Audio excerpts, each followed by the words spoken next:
लोगों की बातों पर ध्यान ना देकर हमें अपनी बेटी की खुशियों के बारे में सोचना चाहिए। 2 वर्ष पूर्व मेरा जबलापुर जाना हुआ था। पति के ऑफिस से मिले गेस्ट हाउस में फ्रेश होकर पति महादेव जब अपने काम के लिए निकल गए, तब मैंने अपनी सहेली मीता को फ़ोन किया। हाय हेलो करने के बाद उसने कहा, चल आंटी कॉफ़ी हाउस में बैठकर बातें करते हैं। कहकर उसने मुझे लोकेशन शेयर किया और मैं ऑटो रिक्शा में बैठकर वहां पहुंच गई। मीता वहीं थी। दोनों सहेलियां गले मिले। फिर वो बोली, अंदर चल, तुझे आंटी से मिलवाती हूँ। छोटा लेकिन करीने से सजा हुआ कॉफ़ी हाउस मुझे बहुत पसंद आया। कुछ मेज़ों पर लड़के लड़कियां बैठकर लैपटॉप पर काम भी कर रहे थे। काउंटर पर क्लब फादर साड़ी पहने 72 वर्षीय 2 महिलाएं को बैठकर मैं चकित रह गई। मीता ने उन दोनों से मेरा परिचय करवाया और उनकी तरफ देखते हुए मुझसे बोली, गुलाबी साड़ी पहनी सुलोचना आंटी हैं और साथ में बैठी उनकी समधन सुचित्रा आंटी हैं। समधन सुनकर मैं जरा चौंक पड़ी। सुलोचना आंटी मुझसे पूछने लगी कि कैसी हो बच्चे, कैसे हैं? तब मैंने कहा कि मैं अच्छी हूँ आंटी, बस बेटे को लेकर थोड़ी दुविधा में हूँ। दुविधा? कैसी दुविधा? आजकल के बच्चों का तो विज़न बहुत क्लियर है।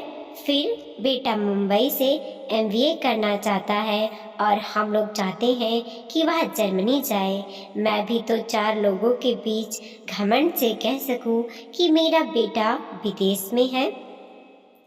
मेरी बात सुनकर सुलोचना आंटी मुस्कुराने लगीं। उनकी समधन से हेलो से उनके हाथ पर अपना हाथ रख दिया। मैं कुछ पूछने ही वाली थी कि मीता ने आंटी को 2 कॉफ़ी कहा और मेरा हाथ पकड़ बोली, चल बैठते हैं। कॉफ़ी टेबल पर आ गई तो मैंने क्रोध से मीता से पूछा, मेरी बात सुनकर तेरी आंटी मुस्कुरा क्यों रही थी? वो क्या जाने कि लंदन अमेरिका क्या है। अब तो मीता भी हा हा करके हंसने लगी। उधर तेरी आंटी और इधर तू, आखिर माजरा क्या है? मेरा स्वर तीव्र हो गया। जानना चाहती है कि आंटी क्यों मुस्कुराई थी? बिल्कुल, तो सुन। फिर मीता मुझे बताने लगी, सुलोचना जी संपन्न घराने से ताल्लुक रखती थी। उनके पति जी डी लाल यानी गिरधारी लाल सरकारी ऑफिसर थे। बंगला, गाड़ी, नौकर चाकर, सारी सुविधाएं उन्हें मिली हुई थी। 3 बच्चे थे, अंजू, निखिल और रंजू। पढ़ाई में तीनों ही अव्वल थे। अंजू और निखिल को अपने पिता के पद प्रतिष्ठा पर बहुत क्रूर था, लेकिन रंजू उनके विपरीत थी। वह विनम्रता और सरलता को अधिक महत्व देती थी। सुलोचना जी की सहेलियां जब इतरा इतरा कर कहती कि हमारा बेटा लंदन में है अथवा अमेरिका में है, तब वो सोचती कि जब मेरे बच्चे बड़े होंगे तब मैं भी उन्हें विदेश भेजूंगी और इनकी तरह घमंड से कहूंगी कि मेरा बेटा। अंजू ने अब अच्छे अंकों से ग्रेजुएशन कंप्लीट किया। तब सुलोचना जी ने अपनी सहेली के भतीजे अंकित, जो कनाडा की एक कंपनी में नौकरी करता है, के साथ उसका विवाह करा दिया। निखिल मास्टर्स करने अमेरिका चला गया। लौटा तो साथ में उसकी पत्नी भी थी। बेटे बहू के आने की खुशी में सुलोचना जी ने बहुत बड़ी पार्टी दी थी। मैं आता रहूँगा मम्मी कहकर निखिल वापस अमेरिका चला गया। वह महीने में एक बार वीडियो कॉल करके अपने माता पिता का हाल समाचार पूछ लेता था। अंजू भी फ़ोन करके अपने बारे में बताती रहती थी, जिसे सुनकर सुलोचना जी फूलें नहीं समाती थीं। जब भी किसी समारोह पार्टी में जाती तो बड़ी शान से अपनी सहेलियों को बताती कि मेरा बेटा और दामाद विदेश में है। जब रंजू के लिए सुलोचना जी वर तलाश करने लगी तब उसने धीरे से अपनी माँ से कहा, मम्मी वो। कहते हुए उसकी जबान लड़खड़ाने लगी। गिरधारी लाल जी की अनुभवी आंखों ने सब कुछ समझ लिया था। बेटी के सिर पर उन्होंने अपने स्नेह का हाथ रखा। तब रंजू बोली, पापा मैं अपनी सहेली नीलू के घर पर सुशांत जी से मिली थी। वो सिटी कॉलेज में इकोनॉमिक्स के लेक्चरर हैं और मुझे बहुत पसंद हैं। कहते हुए उसने अपना सिर झुका लिया। हमारा दामाद एक लेक्चरर, तेरा दिमाग तो ठीक है, लोग क्या कहेंगे? 2 दिन में प्यार का भूत उतर जाएगा। तब सुलोचना जी बेटी पर भड़की, शांत हो जाओ, हमारी रंजू समझदार है। लोगों की बातों पर ध्यान ना देकर हमें अपनी बेटी की खुशियों के बारे में सोचना चाहिए।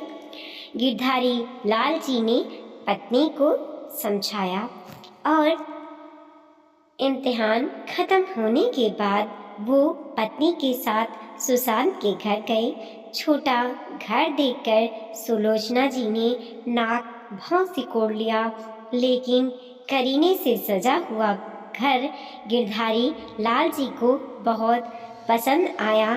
सुशांत के साथ साथ उसके माता पिता के व्यवहार से भी वो बहुत प्रभावित हुए और एक शुभ मुहूर्त में उन्होंने बेटी का विवाह सुशांत के साथ कर दिया।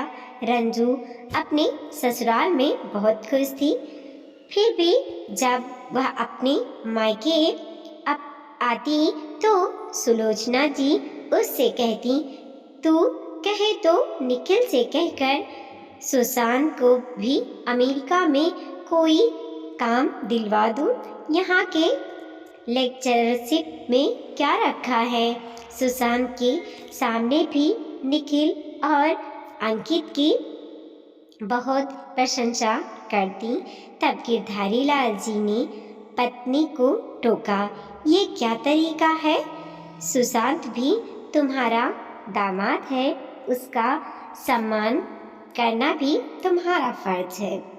गिरधारी लाल जी आश्वस्त रहने लगे तो उन्होंने सावाचिक सेवानिवृत्त ले ली और घर पर आराम करने लगी। एक दिन अचानक वो छाती के दर्द से कहर उठे। उन्हें लगा जैसे अब जी नहीं पाएंगे। पत्नी को बोले कि बच्चों को बुलाओ दो। रंजू सुशांत तो दौड़े चले आए और उन्हें हॉस्पिटल में भर्ती करवाया। निखिल बोला, मम्मी परेशान मत होइए, मैं यहीं से डॉक्टर का अपॉइंटमेंट ले लेता हूँ। आप पापा को लेकर अस्पताल चले जाइए और पैसों का टेंशन मत लीजिएगा, मैं सब कर दूंगा। अंजू ने कहा कि देखती हूँ मम्मी, अंकित को समय मिलेगा तो आएंगे। सुलोचना जी ने फोन डिस्कनेक्ट कर दिया। बच्चों की गैर जिम्मेदारी ने उन्हें गुरूर को चकनाचूर कर दिया था। उस दिन वो रंजू का हाथ पकड़कर बहुत रोई थी। उनके आंसुओं में दुख था और पछतावा भी। सुशांत कॉलेज से छुट्टी लेकर गिरधारी लाल जी के साथ अस्पताल में ही रहा। समय समय पर उन्हें दवाएं, फल खिलाता और इधर उधर की बातें कर कर उनका मन भी बहलाता। उसके पिता भी अपने समधी से मिलने अस्पताल जाते थे। स्वस्थ होकर गिरधारी लाल जी घर तो आ गए, लेकिन उनके जीने की इच्छा खत्म हो गई थी। बैठे बैठे शून्य में निहारते रहते थे। संतान की अवहेलना का दुख उन्हें अंदर ही अंदर खाए जा रहा था। पति की हालत के लिए स्वयं को दोषी मानकर सुलोचना जी भी दिन रात आंसू बहाती रहती। रंजू दोनों को समझाती रहती थी। एक दिन सुशांत के माता पिता आए और गिरधारी लाल जी से कहने लगे, भाई साहब बच्चों की बात को दिल से ना लगाएं, उनकी नासमझी को माफ़ कर दें, आगे बढ़ें। ईश्वर के दिए गए जीवन को व्यर्थ मत कीजिए, कुछ काम करते रहिए ताकि आपका मन लगा रहे। उन्होंने ही कॉफ़ी हाउस खोलने का आइडिया दिया। 6 महीने तक तो दोनों समधियों ने ही इसे संभाला और फिर सुलोचना आंटी ने कमान संभाल लिया। अब ये दोनों महिलाएं सहेलियां बन गई हैं। यहाँ पर बच्चों के बीच बैठकर हंसती बोलती हैं, उनसे सीखती हैं और उन्हें सलाह भी देती हैं। उन्होंने कितने ही परिवारों को टूटने से बचाया है। कहकर मीता ने अपनी कॉफ़ी ख़त्म की। मैंने पूछा, तो क्या निखिल कभी नहीं आया? मीता ने कहा, 2 महीने बाद आया था। कहने लगा, मम्मी पापा यहाँ अकेले रहने का कोई फ़ायदा नहीं है, चलकर हमारे साथ रहिए। फिर क्या? अंकल आंटी ठहाका मारकर हंसने लगे। फिर बोले कि अकेले कहाँ हैं? हम सुशांत जैसा बेटा है ना हमारे पास। कहते हुए उनके चेहरे पर गुरूर था। मेरी जिज्ञासा अभी भी शांत नहीं हुई थी। मैंने पूछा, दोनों आंटियाँ यहाँ हैं तो अंकल क्या कर रहे हैं? और रंजू, सुशांत, गिरधारी लाल जी अपने समधे के साथ बैठकर गरीब बच्चों को पढ़ाते हैं।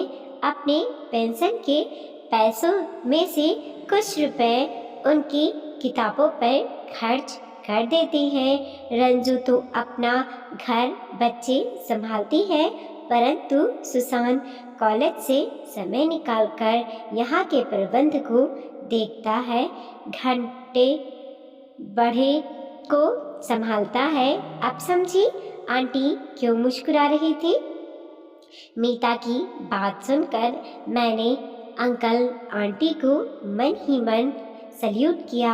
मैं कॉफ़ी का बिल देने लगी तो मीता ने मेरा हाथ रोक दिया। मैंने मुस्कुराते हुए सुलोचना आंटी से कहा, थैंक्स फॉर कॉफ़ी। एंड मेरी मुस्कुराहट से आंटी समझ गई थी कि मैंने उनके जीवन को पढ़ लिया है। उन दोनों को नमस्ते बाय कहकर मैं मीता के साथ बाहर आ गई। कुछ दिनों के बाद मैंने मीता को बताया कि मेरा बेटा मुंबई चला गया है। उसी शाम सुलोचना आंटी का मेरे पास फ़ोन आया। अब गर्व से कहना कि बेटा मुंबई में है। हमारे बच्चे अथवा सगे संबंधी विदेश में हैं तो ये खुशी की बात है, लेकिन समय पर जो हमारी मदद करे, हमारे दुख को अपना दुख समझे, हमारे साथ खड़े रहे, उस पर हमें गुरूर अवश्य करना चाहिए। वीडियो को लाइक कीजिए, कमेंट कीजिए और अपने दोस्तों के साथ ज़रूर शेयर कीजिए। चैनल पे नए हैं प्लीज़ सब्सक्राइब कीजिए और देखते रहिए मोटिवेशनल स्टोरी।